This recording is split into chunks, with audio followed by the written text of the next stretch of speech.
Welcome to wizard.com. I am maths teacher Neeta and this is our question. You can form exactly 6 3-digit numbers using the digits 7, 8 and 6 exactly once in one number. The average of these 6 numbers is what we have to find out. So here the given digits are 7, 8 and 6. Now 3-digit numbers are formed that can be 3-digit number. So if we keep 6 as constant here, then the number can be 678 and 687.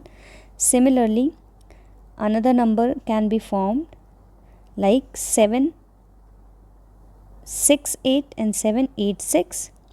Now another two number can be formed is, if we fix 8, then the number can be 867 or 876.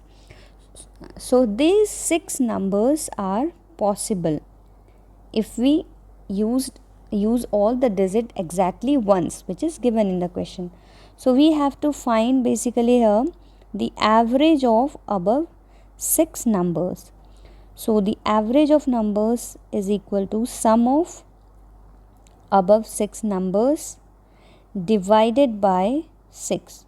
So let us add all the numbers: 678, 687, 768 and 786, then 867 and 876. These are the 6 numbers that is formed using these 3 digits. Now if we add the numerator, it will be equal to 4662 divided by 6. So the average that we got is 777. So this is our answer.